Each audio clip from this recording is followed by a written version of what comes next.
Hey there YouTube, this is Chris from Team Shockwave, and I'm here bringing you the BLS deck profile. I know a bunch of you asked for it. There has been a small tweak to it, nothing too much, but hopefully y'all like it anyway. Without further ado, the deck profile.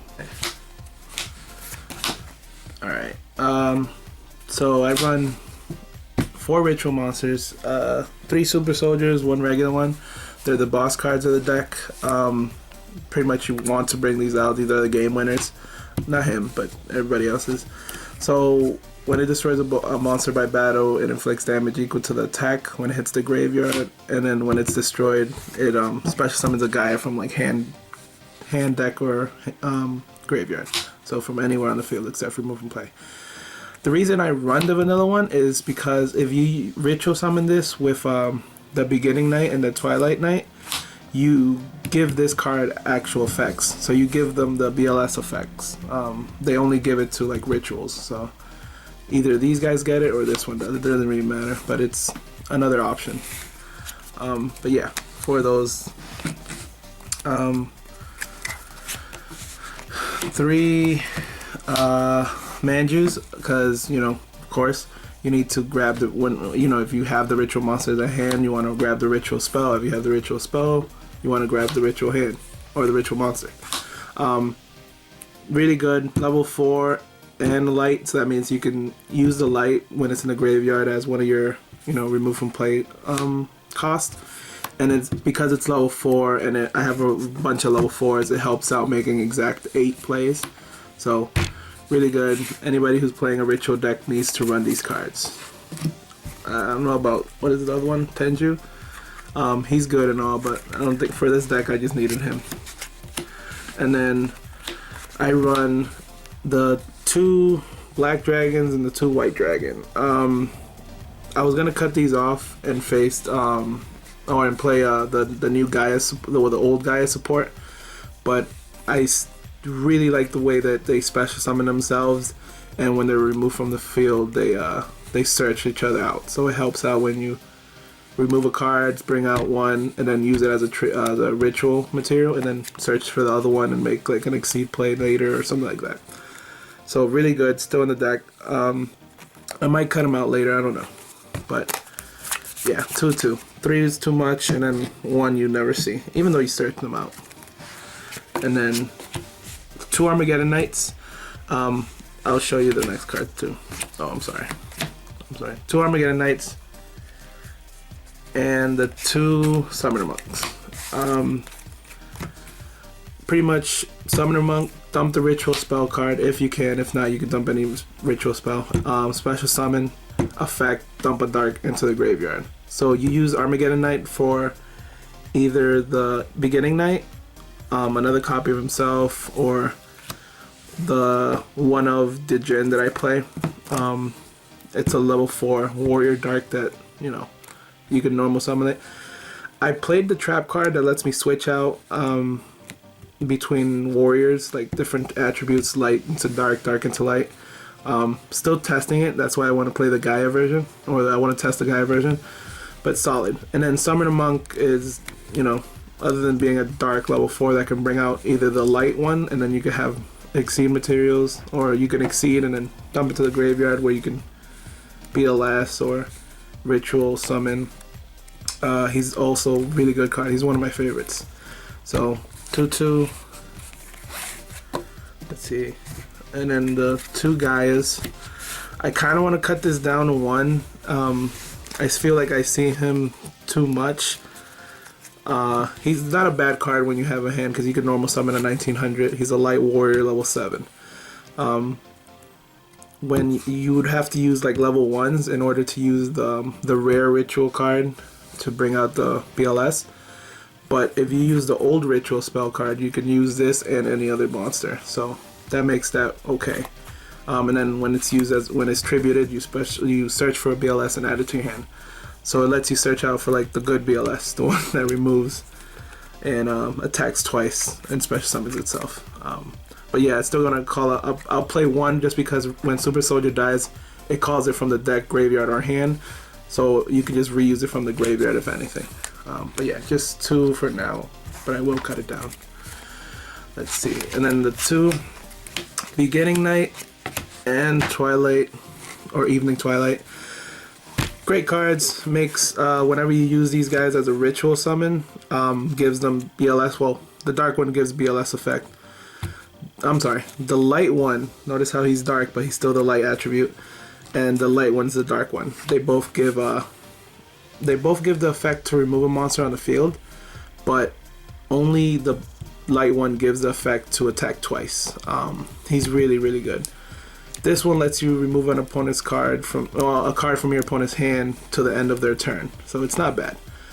You can use them both, either or. Like the ritual doesn't state, but you can, if you use 2 of these to bring out one, you can only use their effect once. So you want to like mix and match.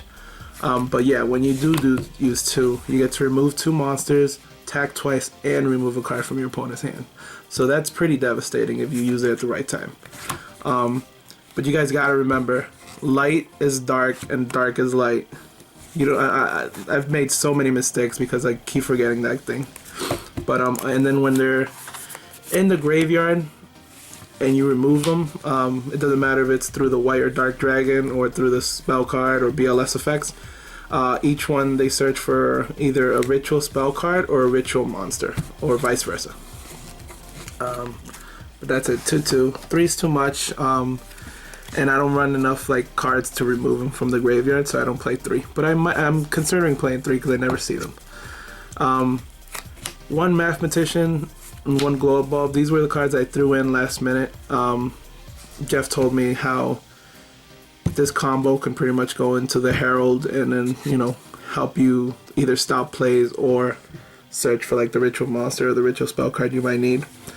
And then the Glow Up Bulb lets you go into Synchros, Armageddon Knight. I'm sorry, not Armageddon Knight. Armides. Thank you. Armides, Caster, Trishula, Scrap Dragon with Gaia. You can go into a lot of 8s because the guy is a 7.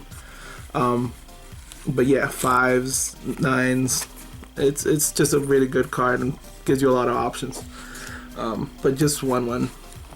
And then the Dark Deacon. So when you ritual summon, you can remove this card from the graveyard as one of the materials, and it makes the monster unaffected by trap cards. So one of the reasons why I'm still working around it is when Super Soldier is brought out, it doesn't have any protection. Like it cannot be targeted. It can be targeted. It can be destroyed by card effects. You can do anything to it as long as you have like an out. With this card, it stops one of your opponent's major outs, which is trap cards. If you do this on like, you know, any of the Super Soldiers, you can attack twice and not be afraid of like the Mirror Force or the Torrential. I mean, if your opponent had warning, he would use it on the spell card, but you just won't be afraid of a lot of things. So really good. But it does count as 1, so the only way to actually use this is Gaia in this, which is most likely to happen because, you know, you would just dump this with Armageddon Knight. And then the 1 BLS, I'm thinking about running I forgot what the other one's called, Twilight, Blackluster, Twilight Knight, whatever, just because he would be another name. But for now, I'm just playing 1 BLS, well, because he's only at 1. Remove Light and Dark, special summon it, can attack twice, or remove a monster from the graveyard and then can't attack. So, really solid card. And that's it for all my monsters. For the spells and traps, let's see. I run 3 of the new Ritual card. So, you can ritual summon a ritual Blackluster ritual monster from your hand by pretty much attributing from your side of the field or your hand 8. So it has to equal 8 stars. So it's a normal ritual spell card. What makes it really good is when it's in the graveyard, you can remove this card, a light and a dark, to ritual summon to special summon a ritual monster without meeting its requirements. So you can banish any light, any dark, and this card, and ritual summon for free. Not for free because you're removing, but Really, really good card after you make plays. The only problem is you can't do it once it's sent to the graveyard. So you can't use it, sent to the graveyard, and then use it again from the graveyard. Because, you know, it would be too broken. God forbid. Yu-Gi-Oh! Has broken cards. I used to run 2 of these cards, and I really, really like this card, so I bumped it to 3. Whenever a monster is sent from the hand or the graveyard, from either player, so either player sends a monster from the hand or graveyard, hand or field to the graveyard, you place a token on this card, remove 3, search for a ritual spell card. But when you activate this card, you search your deck for a Gaia or a ritual BLS. So searches out for the monster you might need. If you can't, you just search for the ritual spell card once you do your big plays. So really good card. Plus it always gets tokens from during your opponent's turn. And then, you know, just really good. Then the next is Lance. Like I was saying earlier, this is a new card. BLS tend to get, you know, Mirror Force or Torrential or Book of Moon or some weird other spell or trap card that stops it from, you know, doing its thing. Making it a 22 that can attack twice is still really good, but just the fact that you can protect it from like a Dark Hole or Regeki makes it better. But yeah, so 2 lances. I've seen people play 3 because you really do need the protection, but I don't think you need it that bad. But yeah, just 2. 1 book instant. I'm gonna show you the one-ofs. So I run the 1 book because, you know, book's always good. The Foolish, just in case I can't get my Mathematician or my Armageddon Knight ready, or I have like I don't want to say a dead Summoner Monk, but if I have a Glow Bulb already in the graveyard and Armageddon dumped the Degen, I could just use this for Armageddon Knight's effect. 1 Instant Fusion because I do run the Norden. I kind of run 1 more, but paying, like, it's not really paying, it's just I'm still testing it. 1 seems to be fine. It always comes in clutch when I need it. But sometimes it's just, you know, you want to try it with more than 1 just to see how often you can get it. And then the 1 Rhoda to search out for like any warriors that you might need. And the Blackluster Ritual. Love this. I actually like this card a lot more than the rare one. If this had like a different effect or another effect, it would have been really broken. But this card says 8 or more for your ritual summon. So you can actually use Gaia and another Gaia to bring out the BLS, or a Gaia in a 4-star or something like that. Like you're not restricted to just 8. You can dump it whenever.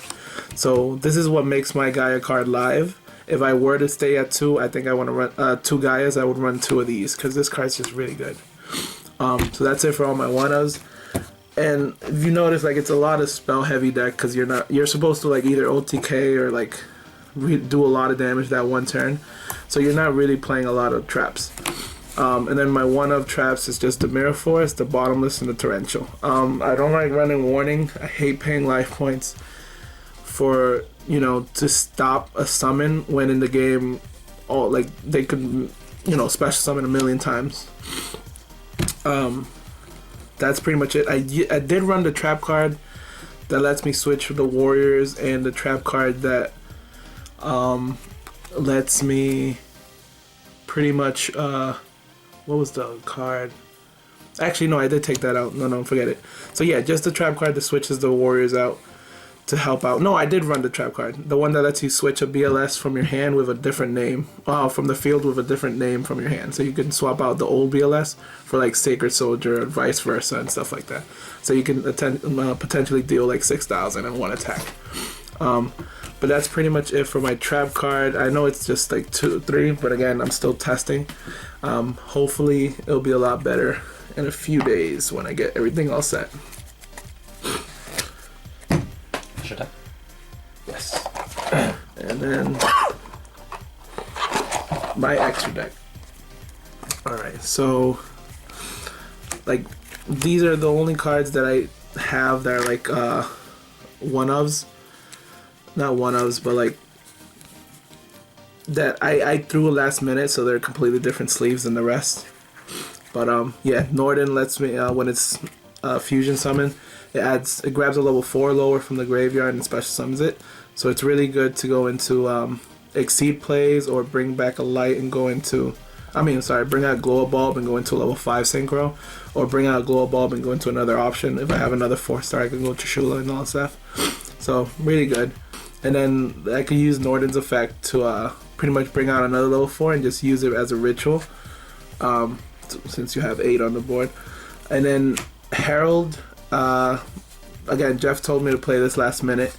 It's really good. Its effect hurts the hand and graveyard only if it survives long enough. Normally you just want to use it, keep it on the board, and then the moment your opponent tries to do something, you want to get rid of it. Because when it's sent to the graveyard, you search for a ritual spell or ritual monster. But the fact that it can negate everything is a plus. So it's really good. Jeff told me to play it too. But I'm a little iffy about it because I only have one real way to get this out, which is the Glow Bulb play and then the Mathematician. So I don't run any other level 3s, so it's just one option. So I don't know about that, but we'll see. I'm still playtesting. So that's 2. And then for like my generic 4s, we have the Cowboy, just in case you need to deal that last bit of life point damage. The Diamond Direwolf lets you destroy a card that's being obnoxious or just stopping you from doing things. Since you play the field card, it's really good to bring this out and just deal 2,000 direct damage. So like you can go into the Summoner Monk play, dump everything to the graveyard, or dump one of the either Twilight or Evening Nights or something. Exceed into this, remove the Twilight Knight and another card, bring out BLS or the Ritual Monster, and then remove that and bring out the BLS, and you can just swing for 8,000 direct. Well, not direct, but 2,000 direct, and then destroy the monsters. The 1/101, because I wish he was at 2, lets me steal an opponent's special summon monster. Gorgonic, yeah. When your cards get targeted, you can move it around. So this is another option to protect like BLS or your back row or something. Dark Rebellion. It's a really nice card. I actually won a few games with this card. It pretty much made my opponent's monster small enough so I can swing with BLS and do real damage and then swing again for a game. So do not sleep on this card. This card's great. The Corn Chip, because it's a generic 4, you can just send an annoying card that doesn't want to die to the graveyard and deal 1,000. So anything that deals life points damage is pretty good. Castell, let's remove 1, book it, remove 2, send it back to the deck. Emerald, one problem that the deck has is once you go through your ritual monsters, you have a hard time making plays because it's like your one boss card. So sending your rituals back into the deck really helps out. I am thinking of playing Warrior Returning Alive just to grab them from the graveyard, because there's been tons of games where like I would have the 3 rituals or like all 4 in the graveyard and I'm like, alright, I need to make an Exceed play to grab them or else I'm probably gonna brick, and more likely than none they break or I break. Abyss pretty much just stops a few cards in the game. Monster effects in the graveyard can't, activate. Okay.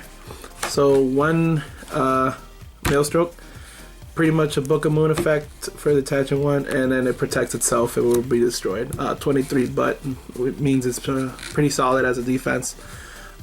Good card.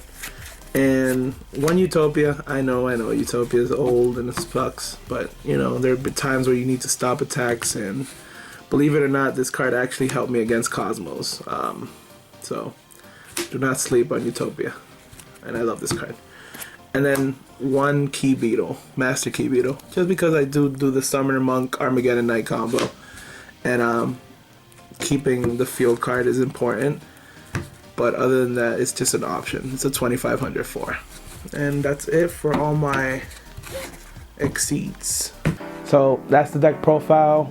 Just the small changes, which is like the Mathematician, the Glow Bulb. I took out 1 Terraforming just because I got like my 3rd gate to Chaos or whatever it's called. But I like the idea for the synchro version, bring out Trishula, bring out that level 4 Herald and all that stuff to help bring out the ritual. Just gives you a lot more options. But, you know, that's the deck profile. Hope you guys enjoy it. So my name is Chris, signing out.